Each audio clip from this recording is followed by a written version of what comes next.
This is the story of the war that dares not speak its name. A war that started over 40 years ago. Axis of evil. The war between Iran on the one side and the United States and Israel on the other is both ideological and strategic, a conflict that stirs up passions, resentment, and hatred.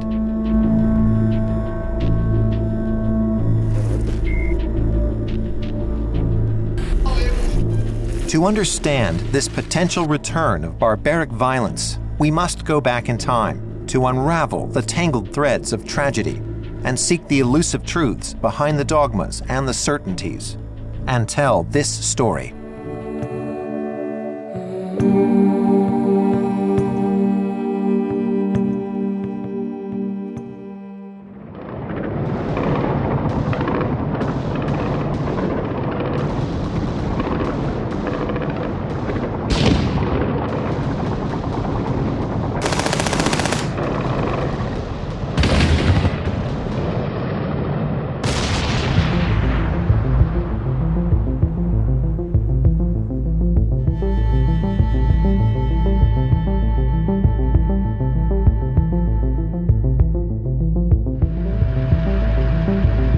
February 27, 1991. The American army had just inflicted a bloody defeat on Iraq, following the invasion of Kuwait 6 months earlier. Although the big winner in this first Gulf War, little did Washington know that it had triggered a process in Iran that would soon shake up the entire Middle East. Kuwait is liberated.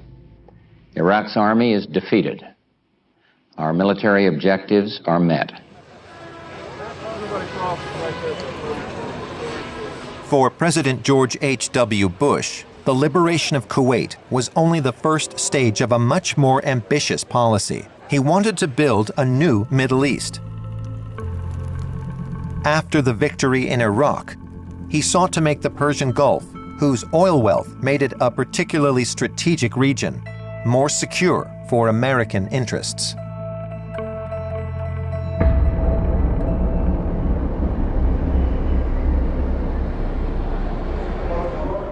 But to achieve his goal, Bush first needed to resolve the Israeli-Palestinian conflict, threatening the stability of the entire Middle East. The process was launched with a peace conference in Madrid. In his efforts to impose his Pax Americana on the Gulf, President Bush invited anyone with any potential influence on the Arab-Israeli conflict. Europeans, Soviets, leaders of the Maghreb and the Middle East all attended. Only one country was missing: the Islamic Republic of Iran. The visceral answer for why Iran was not invited is the hangover from the hostage taking. It's still with us today. Hatred of Iran for the 1979 hostage taking. That is behind U.S. policy today more than anybody thinks or believes. It's a part of every moment of every thought about Iran. At the time, consideration was given to making the conference as universal as possible, but I can't recall that any thought was given to inviting the Iranians. The United States was the sole superpower, the big Satan, and the conference was going to involve making peace with the little Satan, with Israel.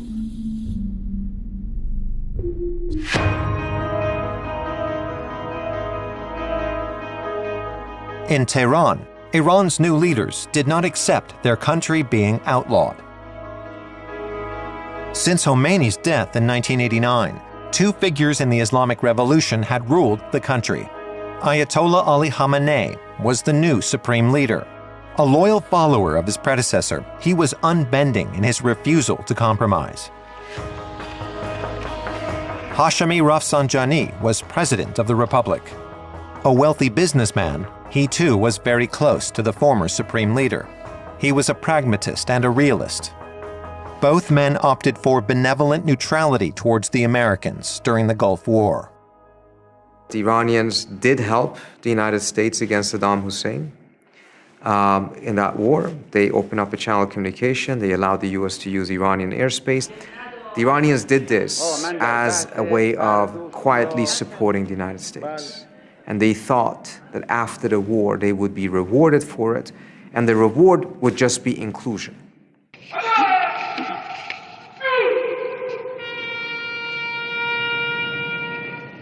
Most importantly, the bankrupt and devastated Islamic Republic desperately needed to emerge from its isolation.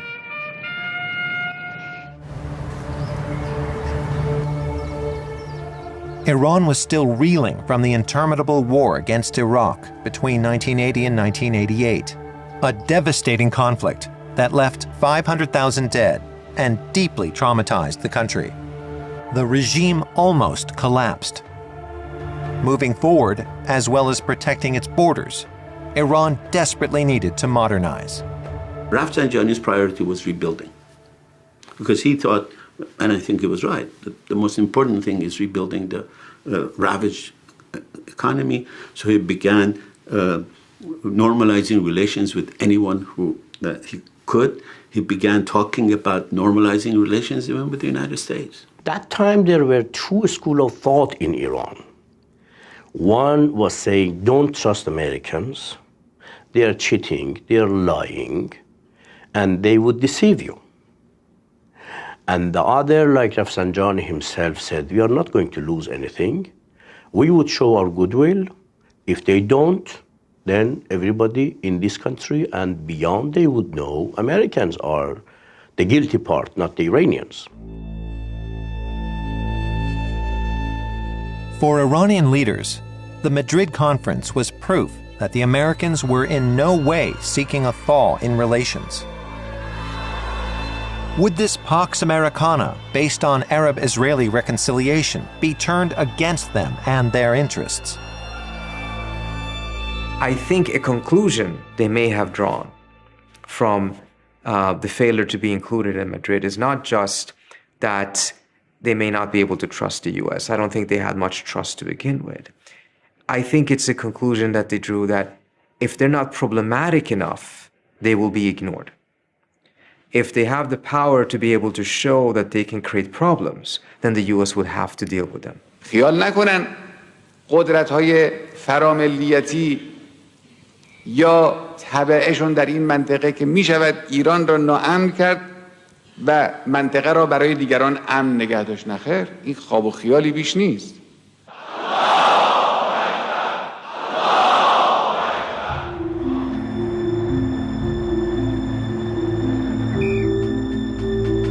Ayatollah Khamenei decided to act.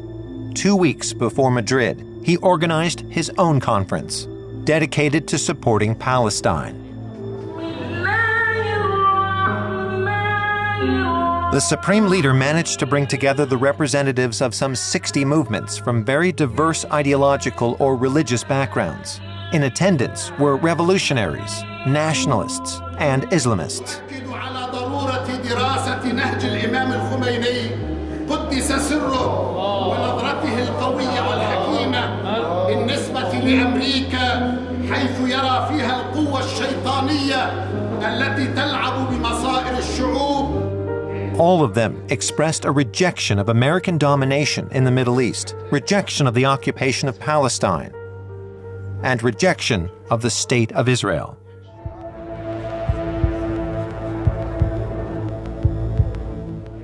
Here, behind the scenes at the conference, close links between the Lebanese Hezbollah, the Palestinian Islamist Hamas, and the Islamic Jihad began to be forged, giving rise to what Tehran would later call the axis of resistance.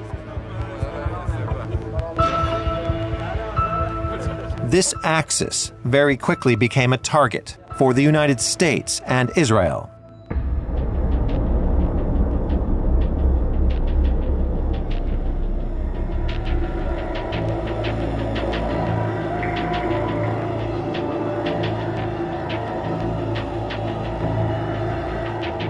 The Shiite community in the southern suburbs of the Lebanese capital was in mourning. At least 50,000 turned out to mourn the death of their leader. Sheikh Abbas Musawi, the Secretary General of Hezbollah, a key figure at the Tehran conference, had died the previous day, along with his wife and son, killed by the Israeli army. Israel had never before eliminated such a prominent leader within the Shiite organization.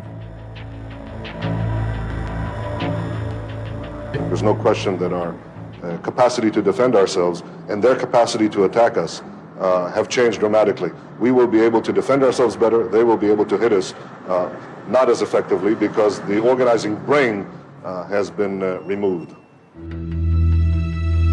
So what exactly happened?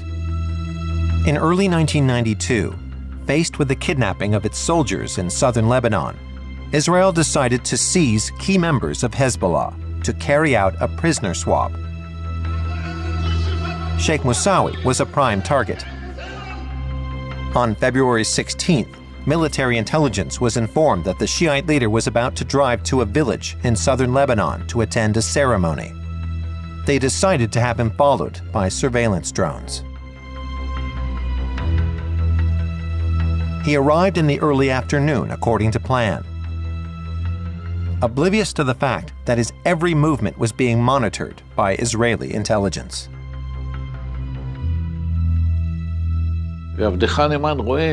We knew we had high-level information which would allow us to strike at our objective, Musawi. There was no need to wait 3 or 4 months, and I said as much to the Chief of Staff.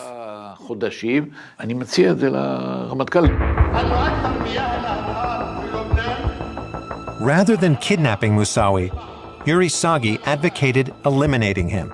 Another opportunity was unlikely to arise for a long time, he argued. Now was the time to strike. A helicopter took off with orders to kill the Shiite leader as soon as he left the ceremony.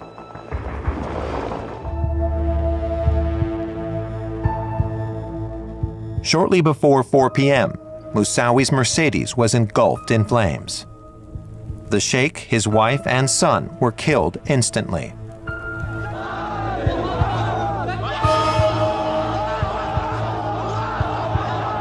The Israeli army appeared to have gained the upper hand over Hezbollah. From an intelligence point of view, the strike was unquestionably a success. But from a strategic point of view, it was a disaster. Taking a decision like that, there are no words for it. It was basically a mess. Before his elimination, there was no discussion about whether or not we should do it, and what the consequences might be. Everyone had agreed, but no one considered the consequences of the action. I told them, look, it may provoke a terrorist attack overseas. There may be consequences. No, no, no, was the response.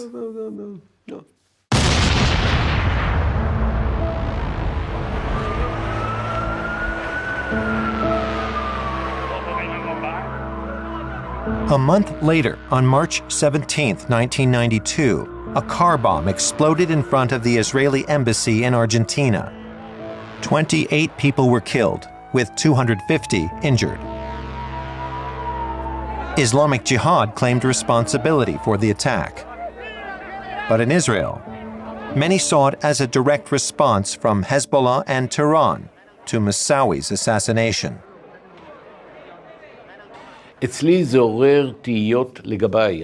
I can't speak for anyone else, but I had misgivings about the whole thing. Did I know what we were doing? Had I properly assessed the risk-benefit ratio, given that the elimination of Musawi led to dozens of Jews killed in Argentina? Perhaps the Shia devil had become even more fearsome. Make no mistake, they didn't want peace. But sometimes you can hasten things when you don't intend to, and they take on a dynamic you never intended.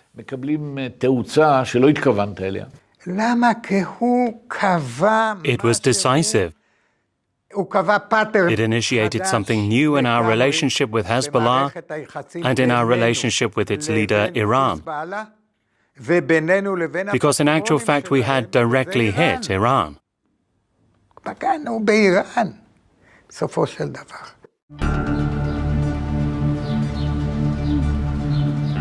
Israeli intelligence then learned that the situation had potential to deteriorate even further. Not only was Iran weaponizing Hezbollah, it was planning to develop nuclear weapons. If Israel failed to react, it was no exaggeration to think that the country's very existence might be at stake. One man was determined to thwart this threat, the new Israeli Prime Minister, Yitzhak Rabin. When he came to power in June 1992, a few weeks after the attack in Argentina, he had already made Israeli history. Born in Jerusalem in 1922, Rabin was a veteran of the War of Independence in 1948. Then, as chief of the General Staff of the IDF, he oversaw Israel's victory in the Six-Day War in June 1967, which gave it control over East Jerusalem, the West Bank, Gaza, and the Golan Heights. Faced with the prospect of an Iranian nuclear bomb, Rabin chose an unconventional strategy. Israel had to reach an understanding with the Palestinians. This would make it easier for Israel to protect itself against Iran.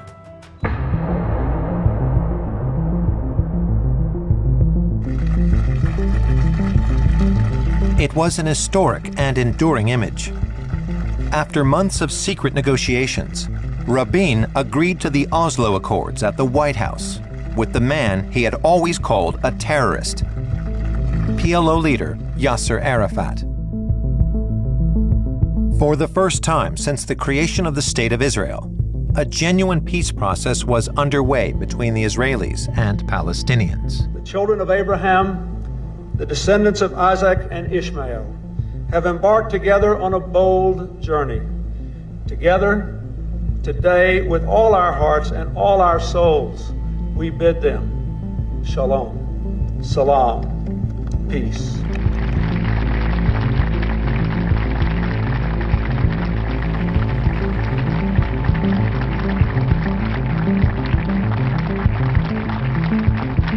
As he shook hands with Arafat, Rabin was also thinking of Iran, the country he would be able to better protect himself from, now that peace with the Palestinians had become possible.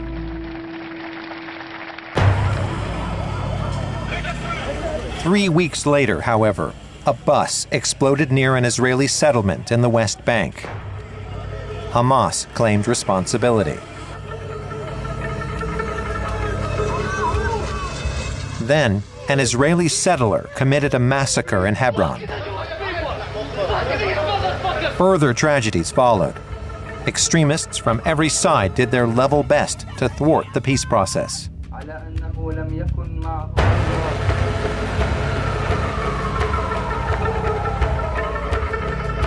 It was a godsend for Tehran. It was time to get back into the game and challenge Israel's strategy.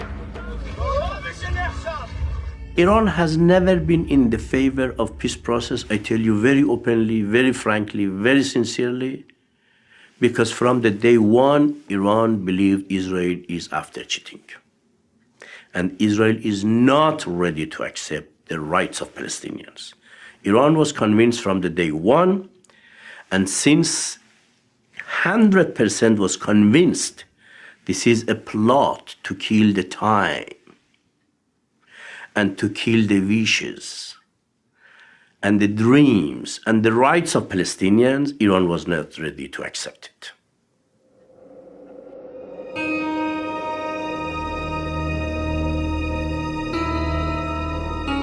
Above all, for Khamenei, the success of the Oslo Accords would have signaled the victory of a regional order dominated by the United States and Israel, one that finally solved the Palestinian question, but relegated Iran to a supporting role.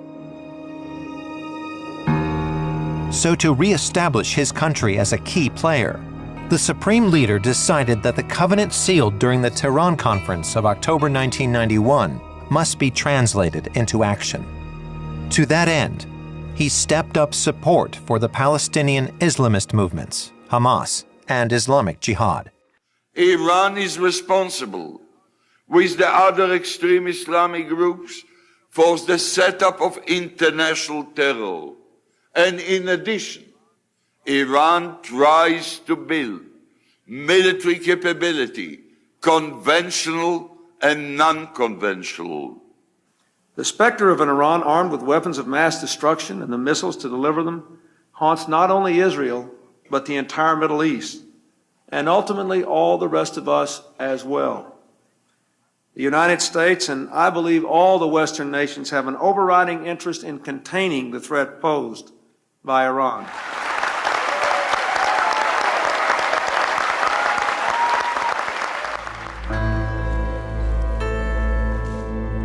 To prevent Iran from financing terrorism and developing nuclear weapons, Washington imposed economic sanctions, the prelude to a total embargo, with the aim of isolating the country, bringing it to its knees, and rendering it harmless.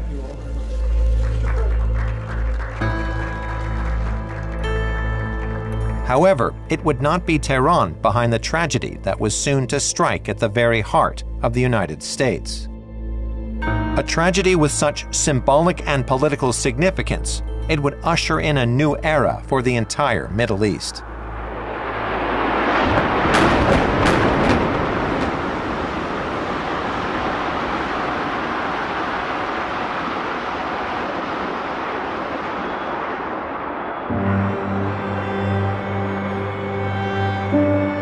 It was the most audacious and deadly attack in the history of terrorism.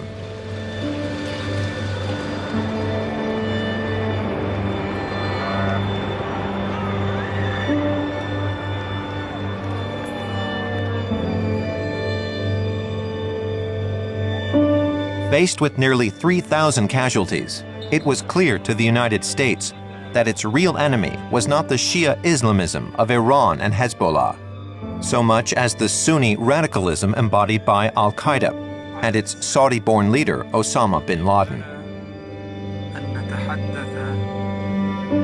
President George W. Bush, elected the previous year, had no choice but to take decisive action. We will not only deal with those who dare attack America,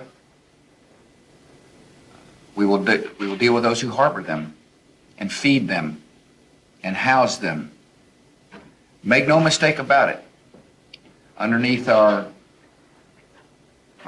tears is the strong determination of America to win this war. And we will win it. The president fixed the objective to overthrow the Taliban regime in Afghanistan, which for many years had provided sanctuary, support, and funding to al-Qaeda.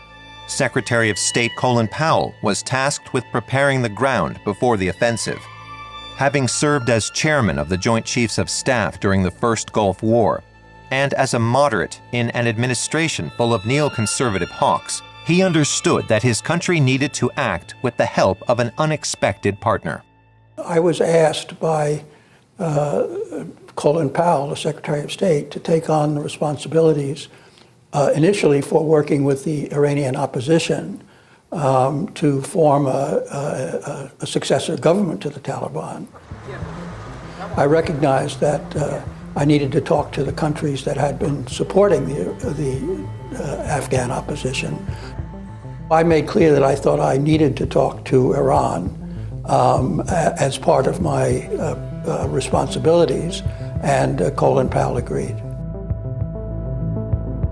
The United States seeking help from Iran, its sworn enemy? But as well as sharing a nearly 1,000-kilometer-long border with Afghanistan, the Islamic Republic was the ideal ally to bring down the Taliban regime. Taliban was an anti-Iranian, anti-Shia extremist group. It had victimized the Hazara, the Shia minority in Afghanistan.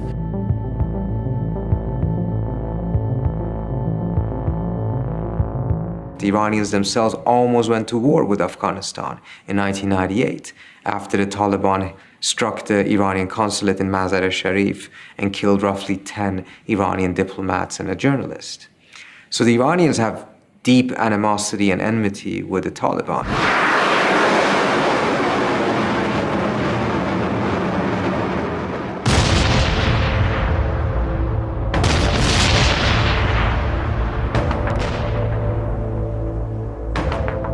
The first American bombardments fell on Afghanistan on October 7, 2001.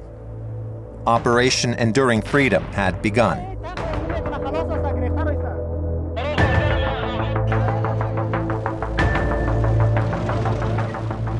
A month later, the Northern Alliance, the main coalition opposing the Taliban, took Kabul with the help of American troops, backed and assisted by Iran.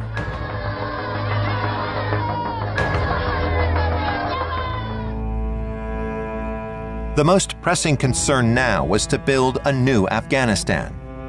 In early December 2001, an international conference chaired by Washington got underway in Bonn, Germany, bringing together all the Afghan factions. Here again, Tehran sought to play a central role, and it was Iranian delegate Mohammad Zarif who managed to obtain a compromise from the Afghan factions for the establishment of an interim government, as well as the wording of a final declaration. Iran was jubilant. 10 years on, they had avenged their ban from the Madrid conference, proving that, given the opportunity, they could play a stabilizing role on the international scene. Proving, too, that they did not deserve the sanctions weighing down their economy. The Iranians told me they were interested in a broader dialogue. I said I wasn't authorized to talk about anything but Afghanistan, but that I would pass their interest along.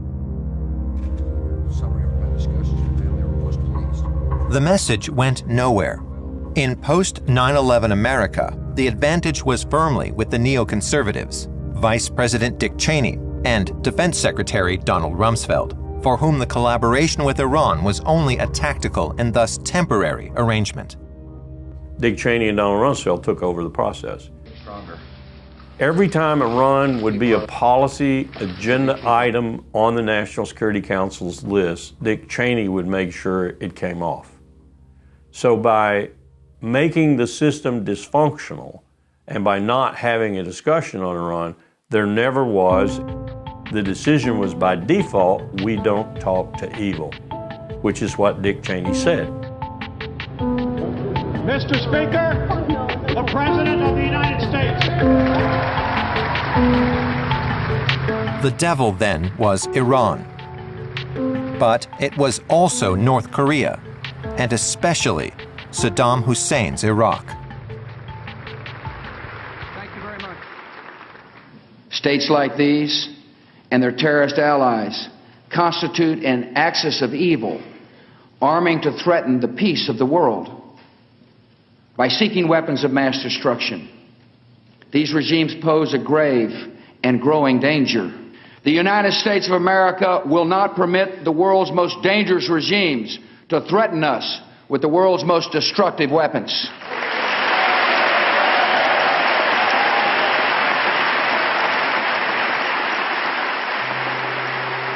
With his axis of evil speech, Bush definitively closed the door on any rapprochement with Iran.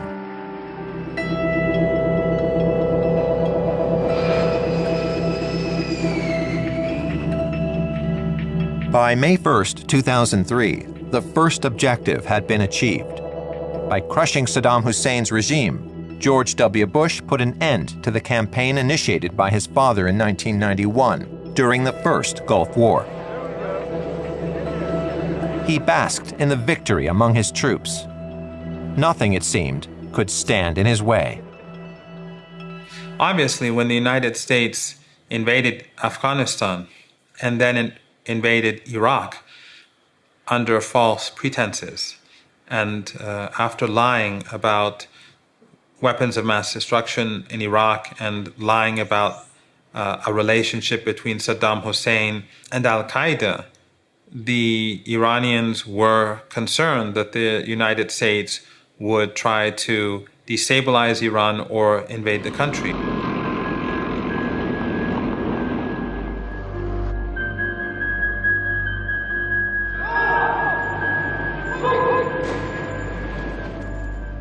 Three days after the American victory in Iraq, Tehran took a staggering initiative, an initiative with the potential to change everything in the Middle East. At the State Department in Washington, a fax arrived via an intermediary, Tim Guldiman, the Swiss ambassador in Tehran. He had been representing the interests of the United States in Iran since the closure of its embassy in 1979. The document seemed barely credible. It proposed talks on the links with Hamas and Islamic Jihad, the disarmament of Hezbollah and weapons of mass destruction. In return, Iran sought the lifting of sanctions, recognition of its role in the region, and access to Western technologies, in particular, civilian nuclear power. Washington pondered the implications. Why would the supreme leader, hitherto so inflexible, suddenly support such a move? I think there were people in the Iranian system that had come to the conclusion that the small steps had not led to anything, and that the only way to break the deadlock was to do something big, comprehensive. And I've been spending a lot of time thinking about what that would be, had floated those ideas, had created some political readiness in Tehran for it. But at the State Department, where the collaboration with Iran on Afghanistan had been established, nobody was prepared to take the document submitted by the Swiss diplomats seriously.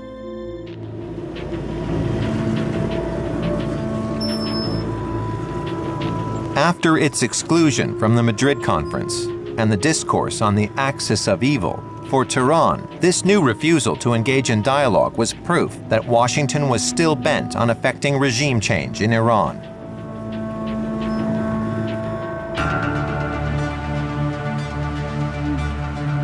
So, in order to protect the Islamic Republic, Ayatollah Khamenei made a radical decision. He decided to intensify and press ahead with the uranium enrichment program, and in doing so, acquire nuclear weapons as soon as possible.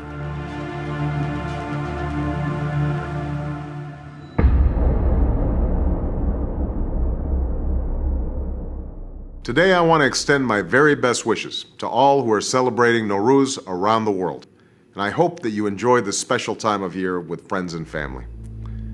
Then, one man decided to improve relations between his country and Iran. Barely 3 months after taking office, President Barack Obama addressed Iran directly on the occasion of the Persian New Year. It was a first in the history of the two countries. We know that you are a great civilization, and your accomplishments have earned the respect of the United States and the world. The new president was the antithesis of his predecessor. A staunch Democrat who had been opposed to the invasion of Iraq in 2003, he believed in multilateralism and in the force of diplomacy to prevent Iran from acquiring nuclear weapons. He also believed that Israel should be prevented from ever attacking Tehran. If that happened, he believed the entire Middle East would sink into chaos. It is clear, at least from the priority that the president gave to Iran, that he did feel this was a national security issue. He did feel that Iran with a nuclear bomb was a threat to the region, perhaps to Europe, to the US. But Benjamin Netanyahu was skeptical about Obama's military option in the event of failed negotiations. In his eyes, the American president knew nothing about the Middle East, while he himself was an experienced leader. Coming from a very conservative Zionist background and the former head of an elite commando unit, he had already led the country 10 years earlier. Netanyahu had never wavered in his refusal to compromise on Israel's security. He declared himself ready to destroy Iran's uranium enrichment facilities without Washington's consent. Israel was prepared to act without American backing. They have never concealed their opposition to an operation like this. They regarded it as damaging. But I remember discussions with Bush and then Obama, one-to-one, and also sometimes with their security advisors.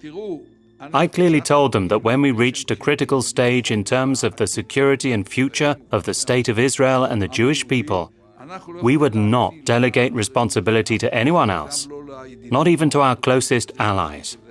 We would take our decisions in full sovereignty, according to our own considerations. For Netanyahu and Ehud Barak, military intervention then was the only sure way to prevent Iran from acquiring the bomb. But before they took action, they needed the approval of key ministers and leading military and intelligence officials. To be legitimate, it was imperative that the historic decision to attack Iran met with a broad consensus. I thought the military option was wrong, not because it was technically impossible, but because there was no American consensus. We didn't have its support. Even if we managed to destroy certain facilities, it would not solve the problem. It would merely dismantle the coalition established by Obama. Outnumbered, the two Israelis were forced to back down. Obama, however, remained uneasy. If he was to get a deal with Iran before Netanyahu could convince his cabinet to follow him down the road to war, he needed to wrestle back control. At the end of 2012, in the utmost secrecy, he entered into direct negotiations with Iran. A succession of meetings, both in and out of the public eye, ensued. An agreement was on the way. Thus, on March 3, 2015, Netanyahu made one final attempt to derail the process. He went to Washington to address Congress and launched into a tirade against the policies of his most loyal ally. It was unprecedented in the history of relations between the two countries. Ladies and gentlemen, I've come here today to tell you we don't have to bet the security of the world on the hope that Iran will change for the better. We don't have to gamble with our future and with our children's future. So this deal won't change Iran for the better. It will only change the Middle East for the worse.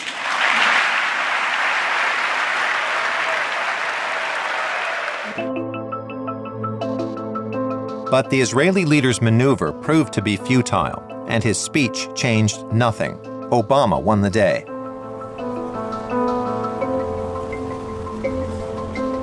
Four months later, on July 14, 2015, the nuclear agreement was signed. Tehran was represented by its Minister of Foreign Affairs, Mohammad Zarif, the man who had cooperated with the United States against the Taliban in 2001. I believe this is a historic moment. We are reaching an agreement that is not perfect for anybody, but it is what we could accomplish, and it is an important achievement for all of us. Today could have been the end of hope on this issue, but now we are starting a new chapter of hope. Iran pledged to limit its uranium enrichment program to the production of civilian energy and abandon its quest for nuclear weapons. In return, it would obtain the gradual lifting of the sanctions that were stifling its economy.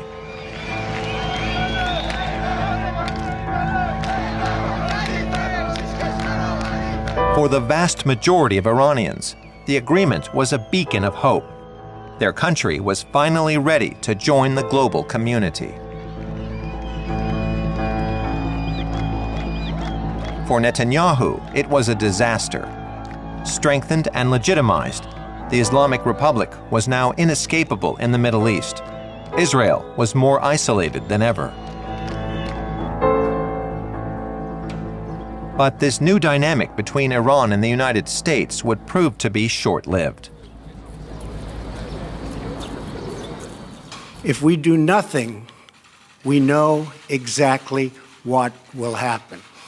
In just a short period of time, the world's leading state sponsor of terror will be on the cusp of acquiring the world's most dangerous weapons. Therefore, I am announcing today that the United States will withdraw from the Iran nuclear deal.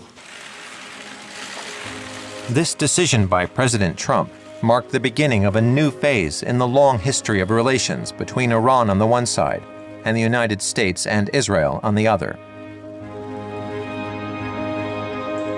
Since the founding of the Islamic Republic in 1979, war has never broken out between Washington and Tehran. But nor has there been any real dialogue. The two enemies have repeatedly failed to reconcile their long-standing differences and consider each other as valid counterparts. For its part, Israel perceives Iran as an increasingly radical and deadly threat. Until the Shia theocracy recognizes the legitimacy of the Jewish state, progress will remain impossible.